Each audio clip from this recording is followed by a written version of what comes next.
Premium triplex villas at Bachpalli APR Projects. 24 గంటలు గడవక ముందే Myanmar దేశం మళ్లీ వణికిపోయింది. మళ్లీ భూకంపం వచ్చింది.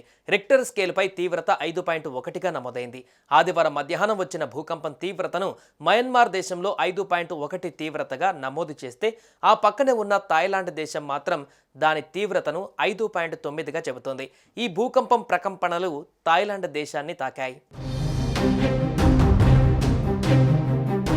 మయన్మార్లో 48 గంటలలో భూకంపం రావడం ఇదే రెండవసారి. మొదటగా శుక్రవారం మధ్యాహ్నం సంభవించిన భూ విలయం మయన్మార్ను కుదిపేసింది. అయితే మయన్మార్లోని రెండో పెద్ద నగరమైన మాండలేలో ఆదివారం మధ్యాహ్నం మరోసారి భూమి కంపించింది. భూకంప లేఖినిపై దీని తీవ్రత 5.1గా నమోదైంది.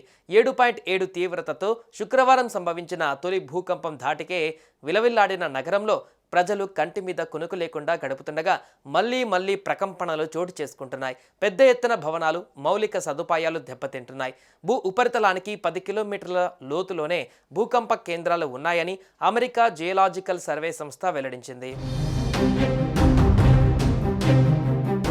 శక్తివంతమైన భూకంపం ధాటికి ఇప్పటి వరకు 1664 మంది ప్రాణాలు కోల్పోగా 3408 మంది తీవ్రంగా గాయపడ్డారు.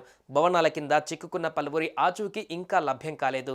మరోవైపు మృతుల సంఖ్య మరింతగా పెరిగే అవకాశం ఉందని స్థానిక అధికారులు అంచనా వేస్తున్నారు. కొండ ప్రాంతాలు, రెబల్స్ ఎక్కువగా ఉండే ప్రాంతాలలో మరణాలను అధికారులు ఇంకా లెక్కించలేదు. వీటిని పరిగణలోకి తీసుకుంటే మృతుల సంఖ్య ఏకంగా 10,000 దాటే అవకాశం ఉందని అమెరికాకు చెందిన జియోలాజికల్ సర్వే వెల్లడించింది. మయన్మార్ వ్యాప్తంగా అన్ని ప్రాంతాలలో దీని ప్రభావం పడింది. పదుల కొద్దీ భవంతులు నేలమట్టమయ్యాయి. వేల మంది నిరాశ్రయులు అయ్యారు. భవనాలు కూలిపోయిన సంఘటనలకు సంబంధించి వీడియోలు సోషల్ మీడియాలో వైరల్గా మారాయి. మరోవైపు ఇప్పటి వరకు 1644 మందికి పైగా మృతులను గుర్తించారు. మాండలే వీధులలో మృతదేహాలు కూలిపోతుండటంతో దుర్గంధం వెలువడుతోంది.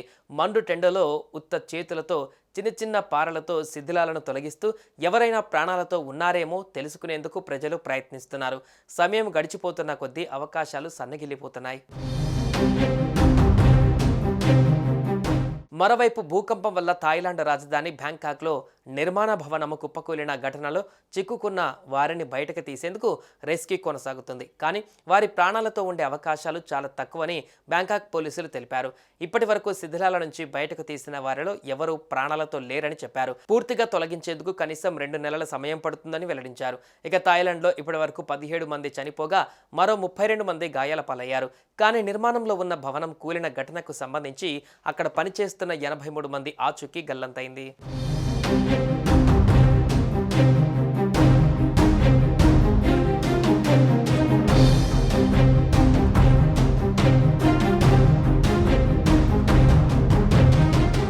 సుమన్ టీవీలో మీ పర్సనల్ అండ్ బిజినెస్ ప్రమోషన్స్ కోసం కింది నెంబర్కి కాంటాక్ట్ చేయండి.